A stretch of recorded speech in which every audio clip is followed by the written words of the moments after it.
Conservative New Media viewers, tonight was the first ever night of Charlie Sheen's Ustream live video talk show called Sheen's Korner, with a K. Why does it have a K, you ask? I don't know, and neither does Charlie Sheen. That's what the man said himself tonight. That's just how he rolls, and if you had tiger blood, you might roll the same way. What we want to do in this video is give you a bit of a recap and review of Sheen's first show. Now, if you want to watch the show yourself before hearing what we have to say about it, you can do that by following the link we put in the video description to the archive of the first episode. The entire show lasted around 50 minutes or so. I watched it via an embed on internet site TMZ. When I first tuned in, around 111,000 people were watching it live. And that was at 10 p.m. on a Saturday night with little promotion, I believe, save for the monster platform that Sheen has built up on the social network site Twitter. Sheen has over 1.8 million followers there, a figure he built up in around 5 days. Charlie Sheen is the world record holder for the fastest person to reach 1 million followers on the site, a feat he accomplished in approximately 25 hours. Okay, so let's talk about the show. Charlie was joined in what appeared to be a room in a house he said was in Sherman Oaks, California. Sherman Oaks is on the other side of the Hollywood Hills from LA and Hollywood. It's part of the San Fernando Valley. Joining Sheen were around 4 crew members, a producer, his assistant Rick Calamaro, and Natalie Kenley, a.k.a. Natty Napalm, a.k.a. one of Sheen's goddesses. Calamaro, Kenley, and the man I believe was in charge of the music for the production, Simon Rex, joined Sheen on camera. At various times during the broadcast, an on-screen graphic appeared promoting Sheen's Twitter page. The show aired at approximately 10 p.m. Eastern Time on Saturday night, March 5th, 2011. Sheen said several times during the broadcast that the show would appear either daily or weekly, depending on viewer response. The number of people watching the show gradually decreased as the program went along, peaking at around 115,000 or so, and then receding to about 90,000 when the program concluded. Though some might poke fun at Sheen over this development, they will have to remember that this was the first ever show, it was run out of a house, and there were no commercials that may have allowed the program more continuity. In my personal experience, the only event I have seen gather a larger live Ustream audience was Glenn Beck's 828 rally. I recall seeing around 125,000 people watching a Ustream feed of that occasion. And it had been promoted for months and wasn't held at night on a Saturday. Sheen's audience was enormous. There are American cable news networks that I'm sure would love to have that many viewers on a Saturday night. And that's on television in a studio with much superior equipment. Here's another way to understand the popularity of the event. I'm making this video at approximately 6:30 a.m. early Sunday morning, the night after the program. At most, 115,000 people were watching the show when it aired. At this moment on the website archiving the show, there have been over 315,000 views. The show seemed like a cross between the E! Entertainment television program radio legend Howard Stern used to do and the Fox News late-night program Red Eye. It was something between a radio and a television show, which is how many live video programs come off, even though the format is video. Sheen used a 2-camera shot, meaning that the visuals alternated between 2 different cameras sitting in different parts of the room. Sound effects and some still photos were used during the program, including passing gas noises and silly pictures of animals one could easily find on the internet. At times, Sheen was visibly sweating. I'm not sure if that was from the temperature in the room or because of his nerves. Perhaps both? I don't believe he has ever operated in this kind of format before, and there was plenty of expectation of the debut show.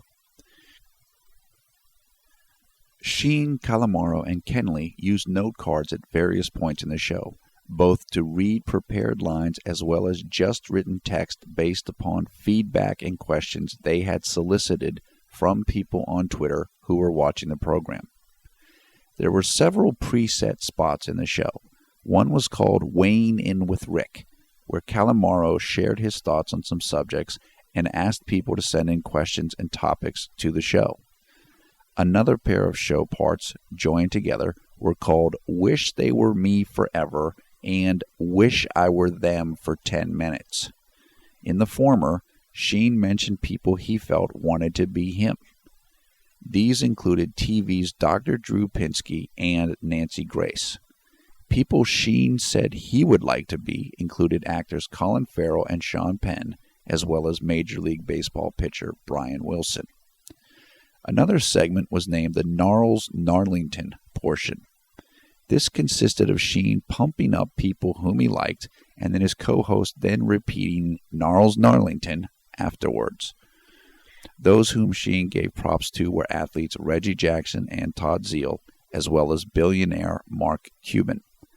Kenley also had a spot called Plan Better, which was a funny series of lines about instances where people could have prepared more thoroughly. Sheen and Calamaro both wore throwback dress hats of a variety whose name I cannot instantly place.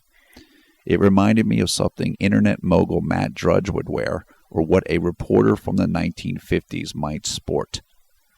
Charlie also had a black t-shirt with a large dollar sign in green on its front.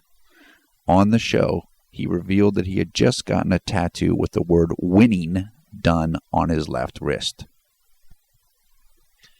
There are more details of the show I could get into here, but I will forego that so I can give my review of the show and what I think Sheen may be able to do in order to improve things going forward.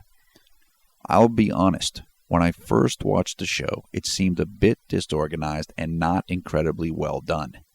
I know that many people on Twitter weren't thrilled, at least not at first, and one could point to the dwindling numbers as the program progressed to back up that conclusion. However, when I went and watched the broadcast again, it was better than I thought it had been. As a video producer myself, I am familiar with this phenomenon, where a second viewing produces a far more favorable impression than the initial one. There were some genuinely funny moments here, such as when Sheen showed a small video viewer playing what he called the Apocalypse Now channel on a loop. Apocalypse Now is an iconic 1979 movie which starred Sheen's father, Martin Sheen. That is, it is a core piece of the Sheen legacy, and it was smart and funny for Charlie to incorporate such a bit into this show. Secondly, Sheen is working to both fill an incredible demand that his recent media ubiquity has created, as well as create more demand and build up the numbers on his Twitter account even higher. When the crowd wants more, you give it to them, even if it is not perfectly polished. If you wait until things are perfectly set up, your audience might be gone.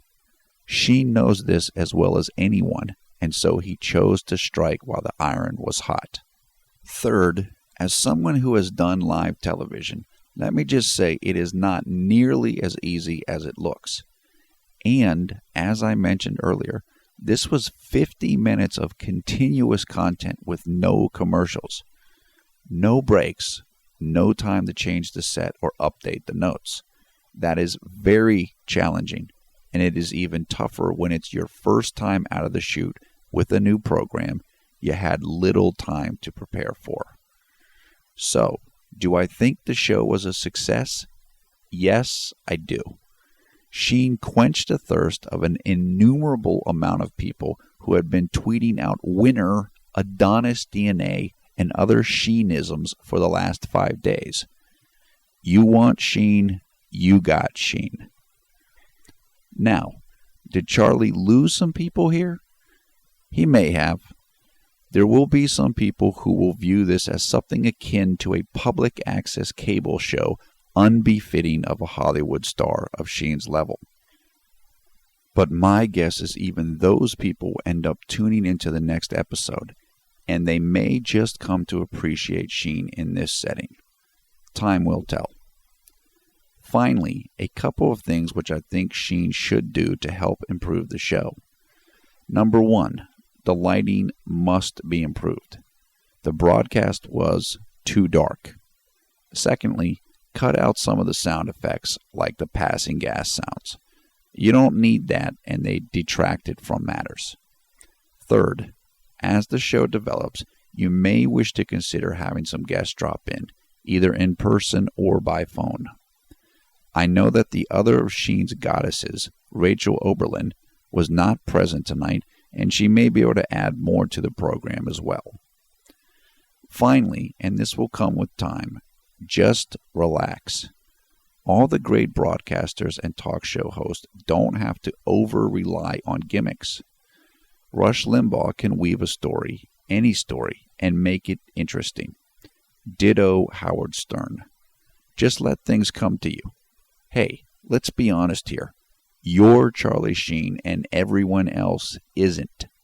You've been in the business for at least 25 years and have 1,000 stories and experiences most people couldn't imagine. People like you, or at least are fascinated with you. Work with that. You don't have to force anything. Sheen mentioned several times during the broadcast that he sunk a good amount of money into making the program happen. Though there is plenty of room for improvement on various aspects of how things went down, the early returns appear to be that this was money well spent. Yeah, Charlie might spend a moment here or there ripping AA recovery programs, but the real point of this exercise, as well as all of his new media outreach currently, is to build his brand, increase his leverage, and set himself up for lucrative paydays ahead. To that end, I believe he succeeded tonight. For Conservative New Media, this is Paul F. Villarreal.